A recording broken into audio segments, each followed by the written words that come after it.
Hey friends, welcome back to my channel Harshita Vlogs 99. ఈ channel ని ఎవరైనా first time చూస్తున్నట్టయితే సబ్స్క్రైబ్ చేసుకోండి. ఈ వీడియోలో egg dum biryani, Hyderabadi style egg dum biryani ఎలా చేయాలో చూపిస్తాను. చాలా సింపుల్ గా చాలా టేస్టీగా ఉంటుంది. ఫస్ట్ ఇట్లా రైస్ ని నానబెట్టుకోవాలి. బాస్మతి రైస్ తీసుకున్నా ఇక్కడ నేను. మనం ఎంత క్వాంటిటీ కావాలనుకుంటే అంత క్వాంటిటీ తీసుకోవాలి. తర్వాత ఎగ్స్ ని బాయిల్ చేసి పెట్టుకోండి. 3 ఆనియన్స్, 3 టొమాటోస్, ఇంకా గ్రీన్ చిల్లీ. ఆనియన్స్ని ఇట్లా సన్నంగా పొడవులా కట్ చేసుకోండి, స్లైసెస్ లాగా. తర్వాత ఆ స్లైసెస్ని ఒకటికొకటి ఇట్లా విడదీసుకోవాలి ఫ్రై చేసుకోవడానికి. టొమాటోస్ కూడా చిన్న కట్ చేసుకోండి. ఇట్లా ఒక ఫ్రైయింగ్ ప్యాన్ పెట్టుకొని దాంట్లో ఆయిల్ వేసుకొని మనం ఇట్లా విడదీసుకున్న ఆనియన్స్ని గోల్డెన్ బ్రౌన్ వచ్చేదాకా ఫ్రై చేయాలి. ఇట్లా గోల్డెన్ బ్రౌన్ వచ్చినాక ఒక గిన్నెలోకి ట్రాన్స్ఫర్ చేసుకొని ఆ ప్యాన్లోనే కొంచెం సాల్ట్, కొంచెం కారం, కొంచెం పసుపు, ఇంకా కొంచెం ధనియాల పొడి ఇవన్నీ వేసి మనం ఇట్లా ఎగ్స్ బాయిల్ చేసుకున్న ఎగ్స్ని కొంచెం ఇట్లా కట్ చేసుకొని ఒక 2 మినిట్స్ ఫ్రై చేసుకోవాలి. తర్వాత చూడండి, ఇది మా ఇంట్లోది పుదీనా. తర్వాత ఇట్లా స్పైసెస్ బగారాకు, లవంగాలు, యాలకులు, దాల్చిన చెక్క, ఈ స్టార్ అనాస్ పువ్వు ఇవన్నీ తీసుకోవాలి స్పైసెస్.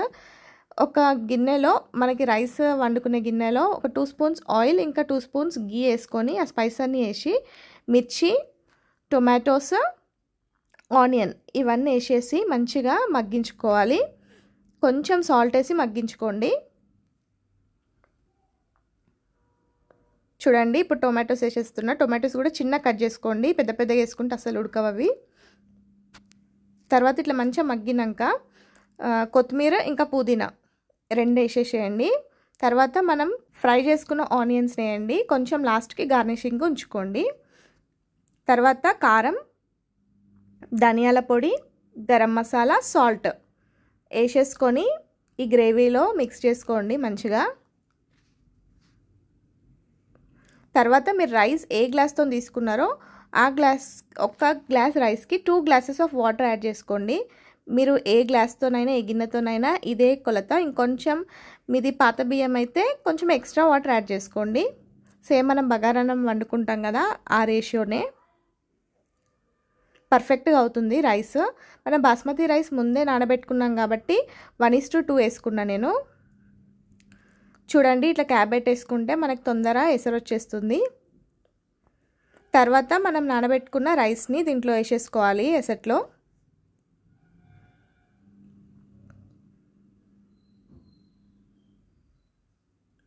ఇట్లా అంతా రైస్ వేసేసుకున్నాక ఒకసారి మంచిగా మిక్స్ చేసేసుకొని మళ్ళీ కొంతసేపు క్యాప్ పెట్టేసుకోవాలి.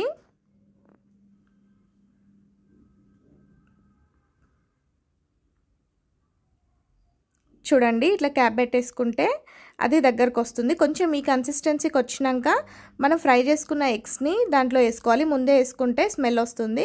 సో కొంచెం దగ్గరకు వచ్చినాక వేసుకోండి. దాంట్లో ఇంకేమైనా ఆయిల్ అది ఇది ఉంటే అది కూడా దాంట్లో వేసేసేయండి. తర్వాత కొత్తిమీర ఉంటే కొత్తిమీర, పుదీనా ఉంటే పుదీనా, ఇంకా మనం ఫ్రై చేసుకున్న ఆనియన్స్, కావాలనుకుంటే కొంచెం గీ కూడా యాడ్ చేసుకొని సిమ్లో పెట్టేసి స్టవ్ ఒక 5 to 10 మినిట్స్ కుక్ చేయండి. తర్వాత స్టవ్ ఆఫ్ చేసేసుకుంటే యమ్మీ ఎగ్ బిర్యానీ రెడీ అయిపోతుంది. చూడండి ఎంత పర్ఫెక్ట్గా వచ్చిందో. టేస్ట్ అయితే మామూలుగా లేదు అసలు. చికెన్ బిర్యానీకి ఏమాత్రం తీసిపోదు. ఖచ్చితంగా ట్రై చేయండి. ఈ వీడియో నచ్చినట్టయితే ఒక లైక్ చేయడం మాత్రం మర్చిపోకండి. నా ఛానల్ని సబ్స్క్రైబ్ చేసుకోండి, Harshitha vlogs 99. Please subscribe to Harshitha vlogs 99. Like, share and comment. Bye, see you.